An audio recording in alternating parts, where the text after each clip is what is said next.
The ceramic teacup was still warm in Ambassador Alara Ven's hands when the ceiling lights dimmed for the emergency session. She had been holding it for 7 minutes now. The warmth had spread from her palms up through her wrists. It was the only heat in the Hall of Concordance that didn't come from political rage. The hall had been built to intimidate smaller species. White stone pillars rose 90 meters into darkness.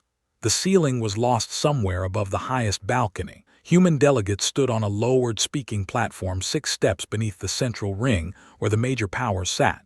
Even the oxygen mix felt wrong, subtly adjusted to favor the taller species of the inner systems, leaving humans slightly breathless after long speeches. Above Ilara, 4,200 representatives watched from crescent balconies. Not one of them looked concerned. She could see them checking personal data feeds, whispering to aides, filing their claws against armrests. One Thound senator was openly eating a bowl of blue fruit, juice dripping down his silver chin. Supreme Chancellor Voron of the Keth Dominion leaned forward. Silver ceremonial chains crossed his armored chest. Each link was engraved with the name of a conquered world. Behind him, 12 war banners floated in anti-gravity fields, one for each civilization the Keth had crushed. Earth has submitted its 7th protest in 14 months, Voron announced. His voice echoed through the chamber without needing amplification. Regarding the border sterilizations in the Perseus corridor, muted laughter spread across the chamber. A Thound delegate covered his mouth. A Velari observer shook her head with something like pity. Even the translation drone seemed to hesitate before rendering the laughter into human languages. A projection appeared above the council floor. 31 human cargo stations burned near the mining colonies of Hestia. The flames were orange and slow, blooming in vacuum like terrible flowers. Numbers scrolled beneath in glowing blue text. 14,882 civilians dead. 3,114 missing. The Keth called it anti-piracy enforcement. Everyone else called it unfortunate. Ilara slowly placed her tea on the polished stone desk beside a folded photograph. The photograph showed 2 children feeding ducks in a London park. The girl was 7. The boy was 4. The ducks were fat and unafraid. Blue ink on the back read, "Home." The chip on the teacup's rim caught the light. A crescent moon shape, cracked years ago on a transport ship during the first Keth bombing of a human colony. Ilara had never replaced the cup. She had never wanted to. No warning, no declaration, no mercy. The United Nations Coalition, she said calmly, is issuing its final warning. The chamber quieted slightly, not out of fear, out of mild curiosity, like watching a small animal stand up to a predator. The Keth Dominion has violated Article 7 of the Galactic Civilian Protection Accords 117 times in 11 years. If further attacks occur, humanity will withdraw from the Concordance permanently. Voron smiled. You, he asked softly, withdraw. His throat sac pulsed once, bioluminescent blue, amusement. A Thound senator openly snorted. The sound carried across the chamber. 3 other delegates laughed aloud. Humanity had held interstellar status for only 92 years. Their fleet ranked 17th. Their colonies were scattered across marginal worlds that no one else had wanted. Their economy was dependent on Concordance trade routes. They were tolerated, not feared, not even respected really, just present. Voron spread his claws theatrically, 6 fingers on each hand, tipped with keratin so hard it could scratch durasteel. The silver chains clinked against his chest carapace. And what, he asked, will Earth do after withdrawing? Ilara looked up at him for a long moment. The photograph of the children sat beside her hand. The teacup sat beside the photograph. The chip on the rim faced the ceiling, catching the white light from the pillars. Then she lifted her tea again. She took a small sip. We already did it, she said quietly. The translation drones repeated the sentence across 812 languages. Confusion replaced laughter.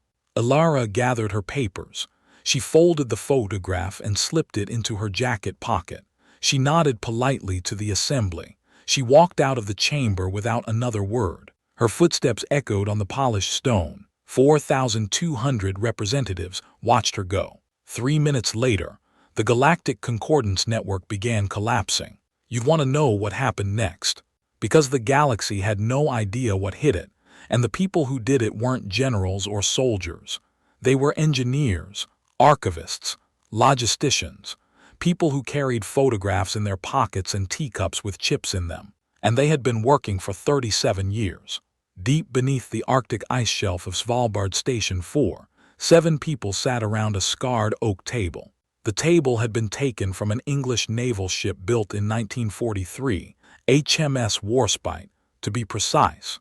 Someone had carved their initials into the wood in 1945. Someone else had added a second set in 1972.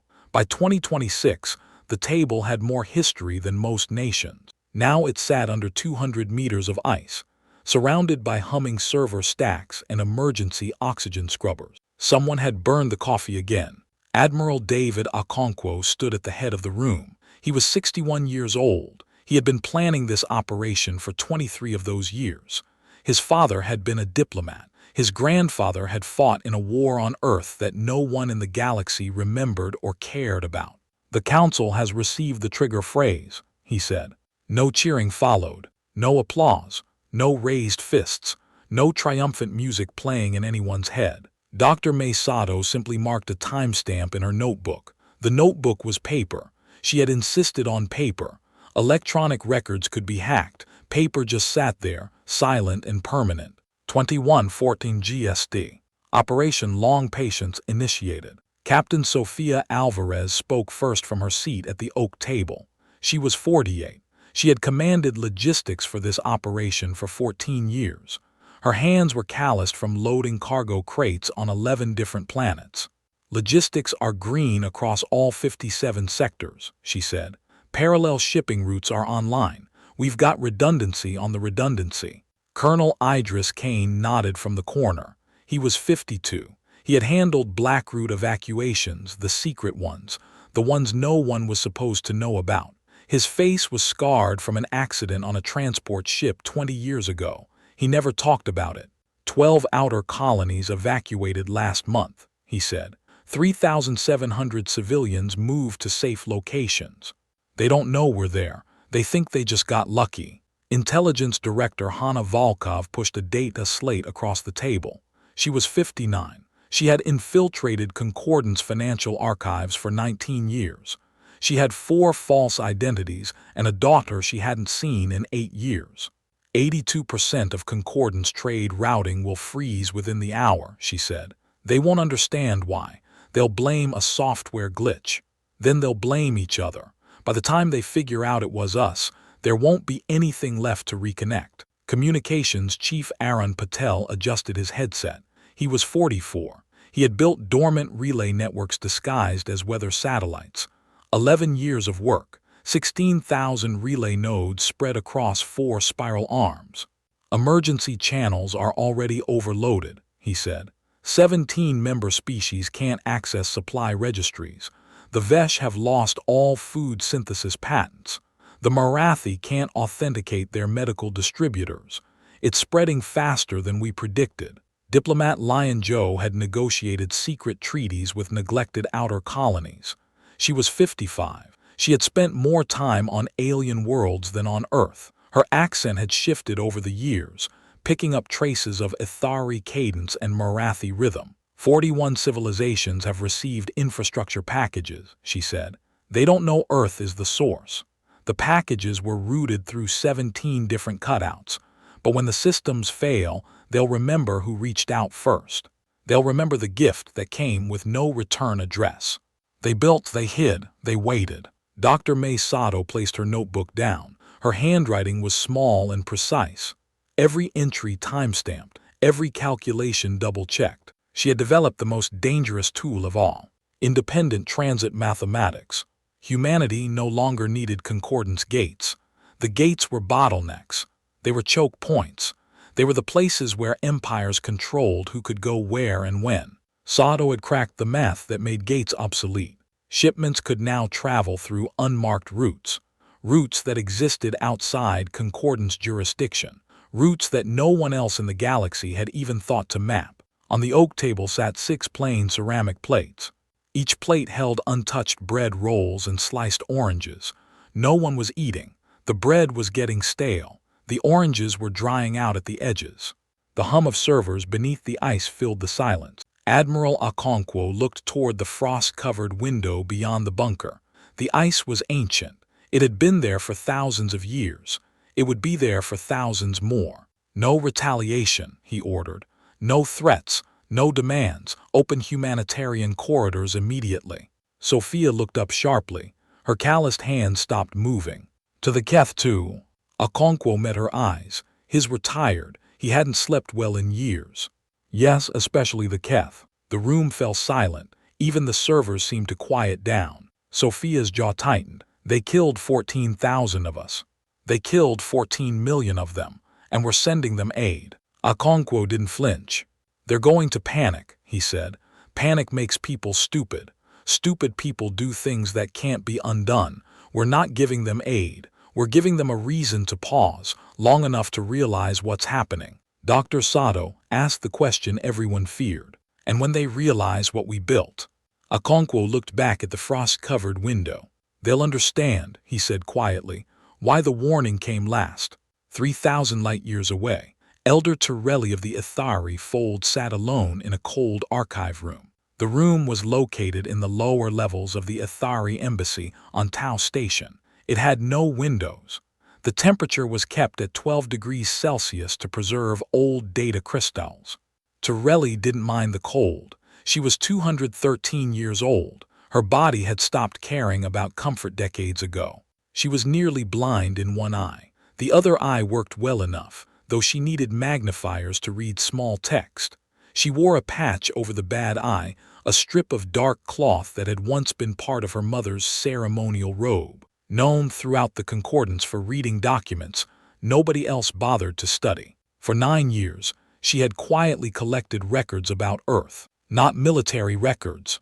Migration records, disaster responses, famine logistics, memorial traditions. She noticed something strange about humans. They always carried photographs, always named their dead, always rebuilt infrastructure before monuments. She had never seen a species do that before. When the concordance network began collapsing, Torelli was already reading. She had been in the archive room for 31 hours. Her joints ached, her good eye was watering, but she couldn't stop. She watched the emergency channels overload. 17 member species couldn't access supply registries. Automated ports failed. Food algorithms crashed. Banking identities vanished. The Keth Dominion sent emergency requests to every major power. No one had answers. But outer systems didn't collapse, because humanity had already contacted them. Torelli pulled up the records. 12 overlooked species had received encrypted packages over the previous decade. The packages contained independent farming schematics, local defense treaties, educational archives, emergency medical printers. No payment required. The smaller species remembered. The Vesh refugees, avian, hollow-boned, migratory. Their homeworld had burned 40 years ago. The Keth had done it. The concordance had looked away. Humanity had found them 3 years later, hiding in an asteroid field, and had quietly taught them how to grow food in vacuum. The Marathi communes, aquatic, pressure-adapted, bioluminescent. They lived in the deep oceans of a world no one else wanted. The concordance had never given them a single vote on anything. Humanity had sent underwater farming equipment and medical supplies for 7 straight years. The Ankari caravans, low-gravity nomads with elongated limbs. They had been deemed useless by every trade guild. No fixed homeworld, no centralized government. Humanity had given them portable fabricators and defense treaties. The Chosil collectives, fungal, slow-moving, spore memory. Their records were older than the Keth Dominion, older than the concordance itself. The great powers had ignored them because they were too slow to be useful in trade. Humanity had sent them an archive of Earth's fungal networks as a gift. 9 species publicly aligned with Earth within 48 hours. Not because humanity was strongest. Because humanity had prepared lifeboats for everyone. The concordance had abandoned. Torelli sat in her cold archive room and began to understand. There will be no invasion. There will be no surrender. There will be no throne. She reached for her oldest data slate, the one containing records from 127 suppressed Keth operations, burned civilian stations, executed cargo crews, destroyed evacuation ships. The Keth had hidden all of it behind layers of classification and misdirection. Torelli had been collecting evidence for 9 years, one file at a time, one eyewitness account at a time, one hidden financial record at a time. She just hadn't known who to give it to. Now she did. Across the galaxy, on a quiet station orbiting Tau Ceti, rain tapped softly against reinforced glass. The station cafe was nearly empty. A few off-duty cargo handlers sat at the far end, drinking something that smelled like fermented grain. A Marathi server moved between tables, her bioluminescent patterns shifting with each step. Ilara then sat across from Elder Torelli at a small table near the window. Between them sat a kettle, 2 cups, and a plate of lemon biscuits. The biscuits were fresh. The lemons had been grown on a hydroponic station 3 light years away. The butter was real, shipped from Earth at considerable expense. The ceramic teacup was in Ilara's hands again. She had filled it from the kettle. The steam rose in thin curls, fogging the window beside her shoulder. She stirred the tea, 7 times, same as always. The chip on the rim caught the light from the window. Crescent moon, old cracks still there. Torelli slid the data slate across the table.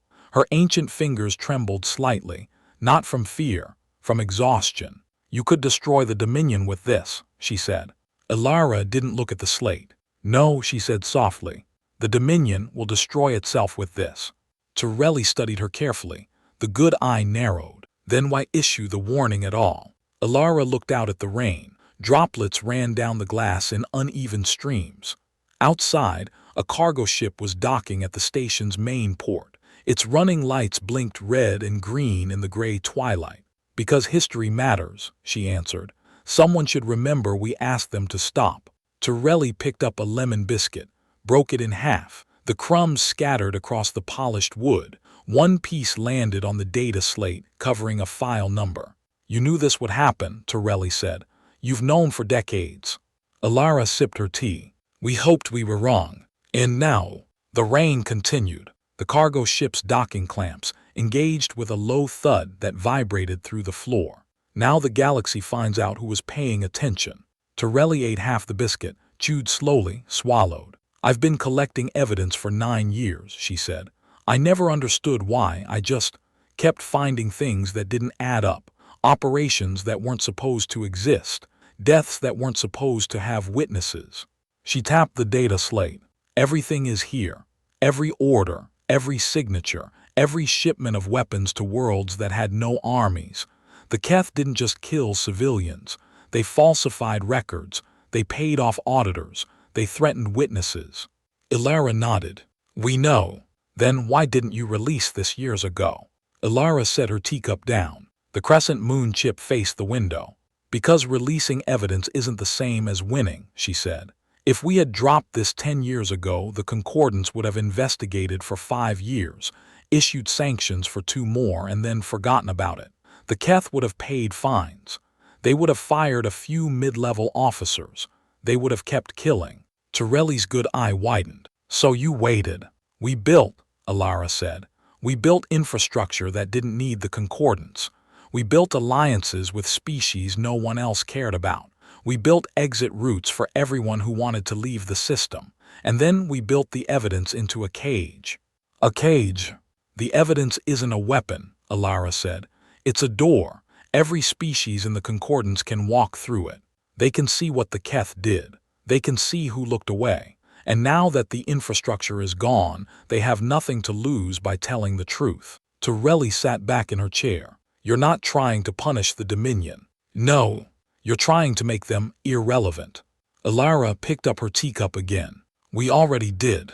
8 hours later, the emergency tribunal convened. The Hall of Concordance looked different now. Half the balconies were empty. The representatives who remained sat closer together, as if seeking warmth from each other. Supply shortages had begun across the core systems.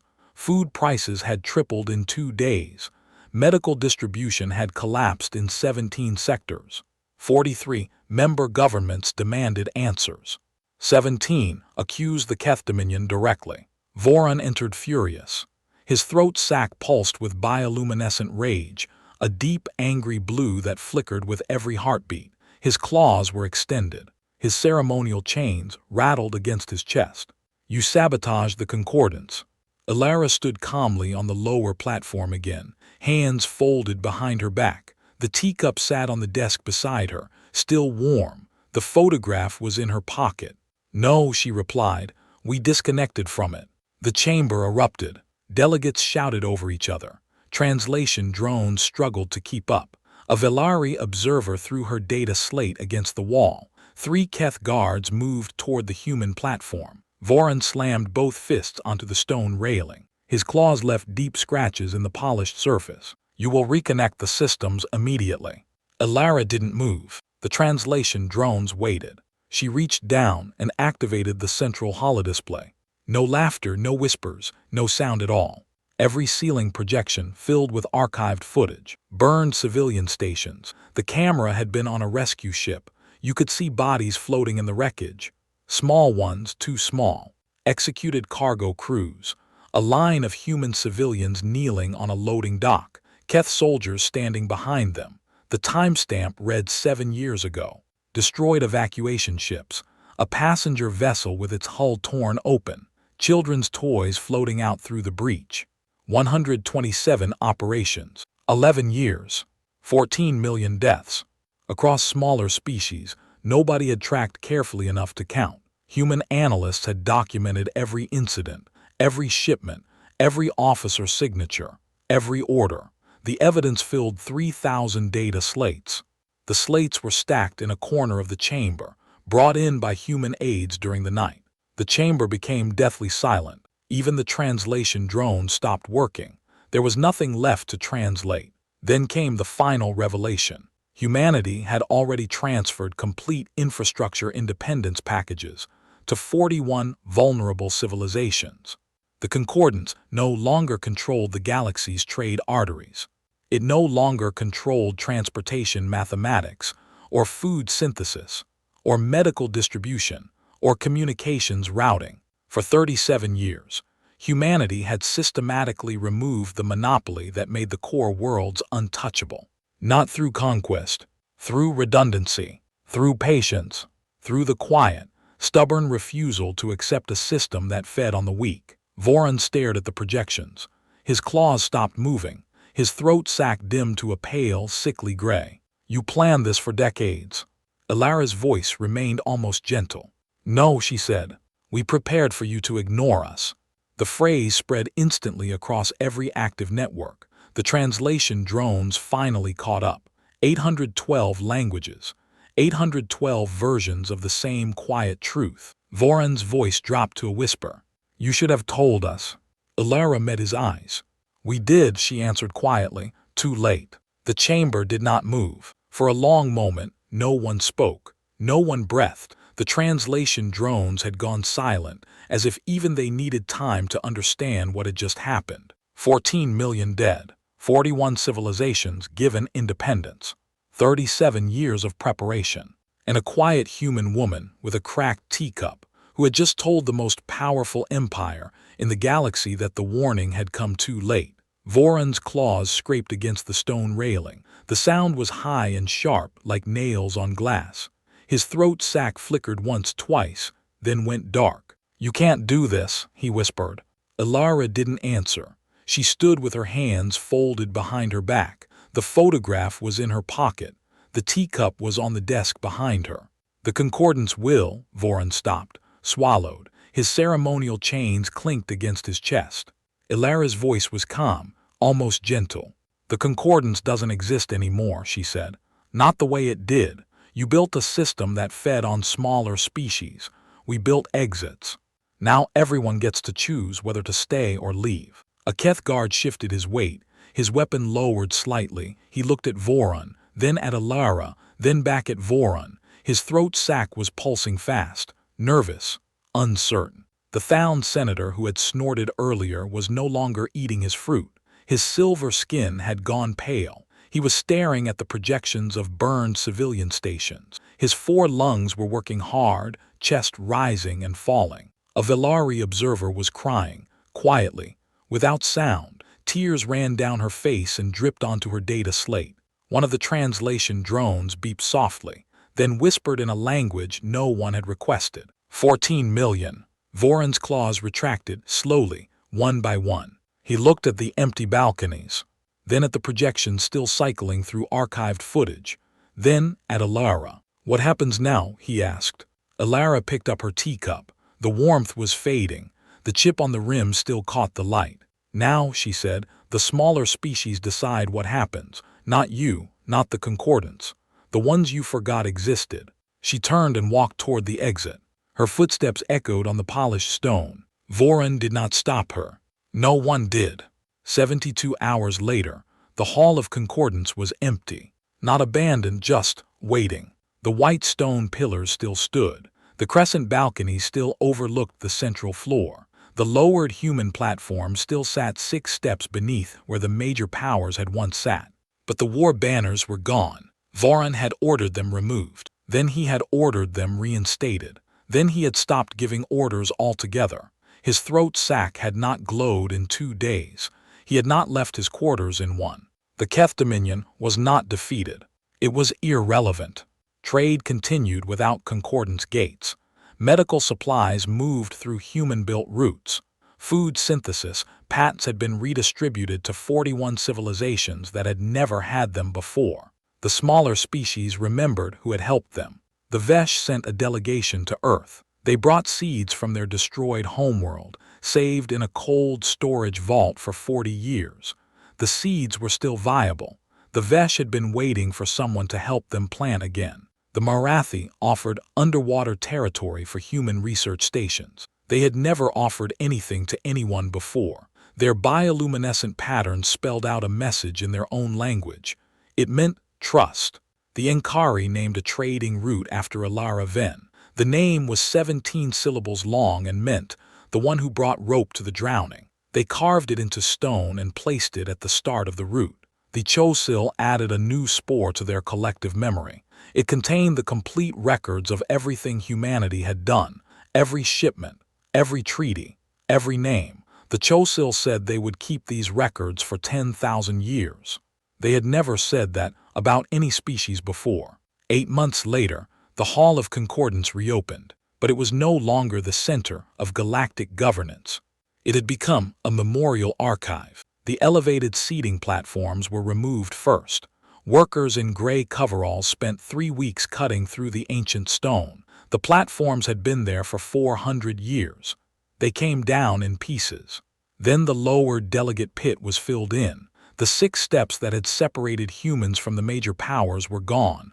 The floor was flat now, even. Then the podiums where ambassadors had once stood to threaten each other were carted away. No one wanted them. They ended up in a recycling facility on the edge of the system. In their place stood 14 million illuminated names. Soft light columns rose from the floor to the ceiling. Each column was exactly 2 meters wide. Each one contained a single name. The names were sorted by species, then by age, then by the date they died. Children first, then adults, then the elderly. The light was warm, pale gold like morning sun through curtains. It came from small emitters embedded in the floor. The emitters had been designed by Dr. May Sato. She had insisted on warm light. "Cold light is for hospitals," she had said. "This is for remembering." Visitors walked silently between the columns. Their footsteps echoed on the polished stone. Some touched the light. Some read names aloud. Some just stood there breathing while the names glowed around them. At the center of the chamber sat a simple wooden bench. It had no carvings, no inscriptions, no decorations. Earth had donated it. The bench had come from a park in London, the same park where the photograph had been taken. The wood was old and worn smooth by decades of rain and sitting. Every morning, someone left fresh flowers there. No one knew who. The flowers just appeared, daisies, tulips. Once a single rose, sometimes there was a note, sometimes there was nothing but the flowers. Elder Torelli visited often. She came with students from younger species. She was 214 now. Her good eye was getting worse. She used a walking stick made from the wood of a tree that had grown on her homeworld before the Keth burned it. The wood was black and smooth. Her mother had carved it for her. Today, she was leading a group of Vesh children through the memorial. The children were young. Their feathers were still soft. They had been born on a refugee ship, never knowing their homeworld. Their parents had told them stories about green fields and blue skies. The children did not believe the stories. They had never seen green fields. "This is where the names are kept," Torelli said. Her voice was slow and careful, every word measured. 14 million of them. One of the children looked up at her. A small girl with gray feathers and bright yellow eyes. "Why so many?" the girl asked. Torelli stopped walking. She looked at the light columns, then at the bench, then at the spot where the war banners used to float. The empty hooks were still there. No one had bothered to remove them. "Because the powerful did not care," Torelli said, "and the ones who did care had to wait 37 years before they could help." The girl tilted her head. "Was it worth it?" "The waiting." Torelli smiled. It was a sad smile, the kind that comes from living a long time and seeing too much. Her good eye watered slightly. "Ask the ones who are still alive," she said. The children walked ahead, reading names they could not pronounce. Their small fingers traced the light columns. One boy found a name from his own species. He stood there for a long time, touching the light, not speaking. Torelli stayed by the bench. She reached into her pocket and pulled out a small photograph. It was old. The edges were worn. The colors had faded to soft browns and yellows. 2 children feeding ducks in a London park. The girl was 7, the boy was 4. The ducks were fat and unafraid. Alara had given it to Torelli before leaving Tau Ceti. "Keep it safe," she had said. "Someone should remember what we were protecting." Torelli tucked the photograph back into her pocket. Then she looked up at the names again. Across the chamber, a maintenance worker was cleaning one of the light columns. She wore gray coveralls and carried a soft cloth. Her name was Myra. She had been born on Earth in a city called Mumbai 39 years ago. She had lost her aunt in the Perseus Corridor bombings. Her aunt's name was Priya. Priya had been 28. She had liked painting and singing off-key and feeding stray cats. She had died on a cargo ship. There had been no evacuation pod for her. Myra found her aunt's name in the 7th column from the left. The light was warm against her face. She stopped cleaning. She touched the light. "Hi, Priya," she whispered. The light did not change. The name did not respond. But Myra stood there for a long time anyway. She stood there until her shift ended. Then she came back the next day, and the day after that. She never told anyone why. The histories would say many things about what happened. Some would call it the Great Disconnect. Others would call it the Silent Revolution. A few would call it what it really was. The day the galaxy learned to build exits. Humanity did not conquer the concordance. Humanity made the concordance unnecessary. They did it with cargo ships and mathematics, with teacups and photographs, with 37 years of patience and the stubborn refusal to accept that smaller species existed to be fed upon. "We will not conquer, we will not enslave, we will protect." Elder Torelli recorded those words in the Ithari archives. She added a note at the bottom, in her own handwriting. "The humans carry ordinary things. Tea recipes, photographs, songs, names. And when systems fail, those ordinary things become reasons to protect each other." She signed it with her name and the date. Then she closed the archive and went to find her students. The teacup sat beside Alara's empty chair. She had left it there on purpose. At the dedication ceremony for the memorial archive, she had placed the cup on the wooden bench. She had filled it with dried flowers from Earth. Then she had walked away. She did not attend any celebrations. She did not give any speeches. She did not accept any awards. She went home, to London, to the park where the photograph had been taken, to the pond where 2 children had once fed ducks. The pond was still there. The ducks were still there, fat and unafraid. Some of them were descendants of the ducks in the photograph. They did not know that.